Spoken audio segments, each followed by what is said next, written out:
Et voilà, mardi, mardi de la première semaine du carême.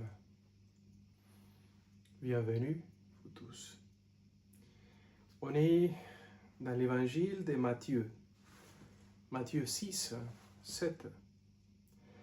En ces temps-là, Jésus disait à ses disciples, lorsque vous priez, ne rabâchez pas comme les païens, qu'ils imaginent qu'à force de paroles, ils seront exaucés. Ne les imitez donc pas, car votre Père sait de quoi vous avez besoin, avant même que vous l'ayez demandé. Vous donc priez ainsi. Notre Père qui es aux cieux, que ton nom soit sanctifié, que ton règne vienne, que ta volonté soit faite sur la terre comme au ciel. Donnez-nous aujourd'hui notre pain de ce jour. Remets-nous nos dettes, comme nous-mêmes nous remettons leurs dettes à nos débiteurs. Et ne nous laisse pas entrer en tentation, mais délivre-nous du mal. Car si vous pardonnez aux hommes leurs fautes, votre Père céleste vous pardonnera aussi. Mais si vous ne pardonnez pas aux hommes, votre Père non plus ne pardonnera pas vos fautes. Acclamons la parole de Dieu. Louange à toi, Seigneur Jésus. C'est très intéressant l'expression qu'utilise aujourd'hui notre Seigneur dans l'évangile de Matthieu. C'est pas seulement pardonner nos péchés, pardonnez-nous nos offenses, comme nous pardonnons aussi a ceux qui nous sont offensés. Perdona nuestros pecados como también perdonamos a los que nos ofenden, on dit en espagnol. Donc on parle de péché. En français, on dit offense à Dieu. Mais là, il parle de dette. Et en fait, ça me fait penser toujours, regardez comme il dit,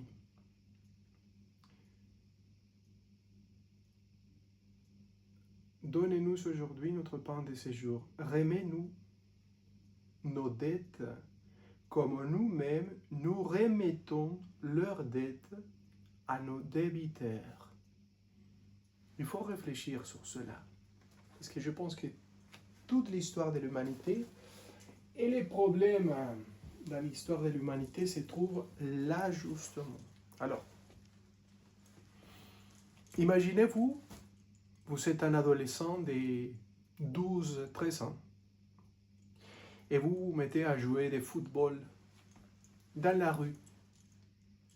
Il y a la voisine, la maison de votre maison chez vous, et la voisine, elle est là. Donc, vous donnez un coup au ballon, et les ballons fait comme ça, et paf, ça casse la fenêtre. Les vitres, paf, deviennent des petits morceaux. Paf. Donc, vous arrivez chez vous, paniqué, en disant que je vais faire, et notre Seigneur, et votre maman, va vous dire, allez-y, tu vas chez la voisine, tu frappes la porte, tu vas dire face à face à ta voisine, à notre voisine, c'est moi qui ai cassé les vitres de votre fenêtre. Et c'est moi qui va réparer les vitres de votre fenêtre. Et c'est moi qui va payer les vitres que j'ai cassées. La fenêtre est cassée, moi je vais la réparer. C'est ça qu'il faut faire. C'est la même chose qui a fait Zaché. Exactement ça. Sachez, ça, comme on dit. Il a dit, quand notre Seigneur dit, je vais loger chez toi, je vais rester dans ta maison, il a dit, si moi je volais à quelqu'un, je vais lui rendre 4 fois plus. Et je vais donner la moitié de mes biens aux pauvres.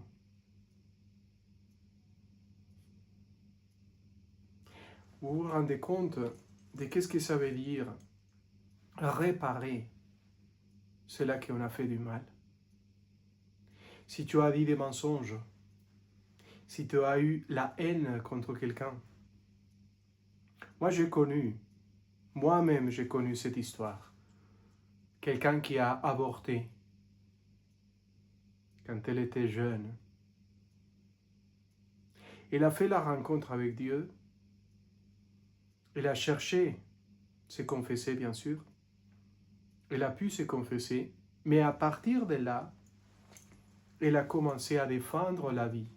Avant la naissance et pendant la naissance, pendant la vie, l'existence.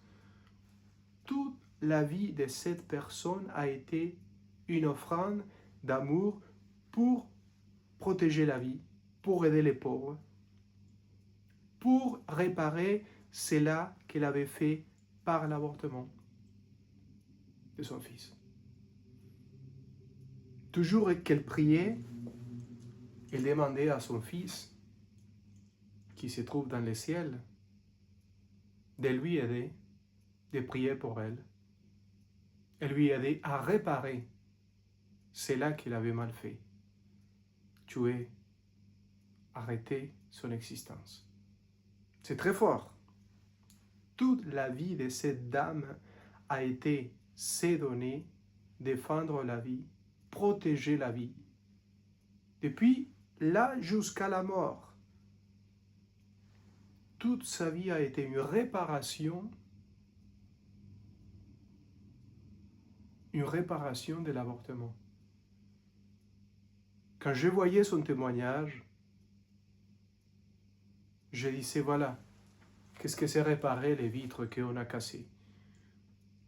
Pensez chacun parmi vous, quelles sont les vitres que vous avez cassées? Quel est le mal, les choses terribles que vous avez fait à quelqu'un d'autre? Les laisser dans la solitude, dans la tristesse, ne faites pas d'être jamais capable de les pardonner. Dire des mensonges, être malhonnête, être jaloux, faire des choses par la vengeance. Combien de choses, combien de vitres on a cassées dans notre existence? Combien de vitres cassées? Et combien de vitres à réparer? Et très souvent, ce n'est pas avec la même personne qu'on a cassé leur vitre. Quelquefois, on a cassé les vitres de la voisine et on n'a pas la voisine pour lui demander pardon. Pensez qui est la voisine dans votre cas. Qui est la personne à laquelle vous avez fait du mal et que c'est impossible de lui dire pardonnez-moi parce qu'elle est loin, parce qu'elle est dans un autre pays, etc. Ou même parce qu'elle est morte. Quelquefois, il faut dans la prière lui dire écoute, pardonnez-moi, je te pardonne. Pardonnez-moi la haine que j'ai eue contre toi. Pardonnez-moi le manque de pardon. Pardonnez-moi pour faire des choses terribles avec toi. Pensez chacun, quelle est la voisine à laquelle vous savez casser les vitres de son existence, la fenêtre de son existence, et approchez-vous pour réparer, soit avec elle, ou soit, comme cette dame que j'ai connue, avec l'humanité tout entière, pour être généreux et aider ceux qui sont en train de vivre des choses comme votre voisine, des choses dures dans leur existence.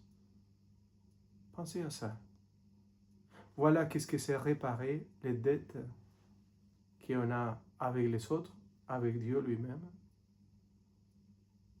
Et voilà une manière de guérir notre cœur plein de blessures aussi. Très souvent, le péché vient des blessures qu'on a dans le cœur. Combien on a besoin d'un bon médecin Dieu notre Seigneur Jésus pour guérir les blessures de tous les vitres qui ont été cassées, de toutes les fenêtres qui ont été cassées dans les profondeurs de notre existence. N'est-ce pas? Au nom du Père et du Fils et du Saint-Esprit.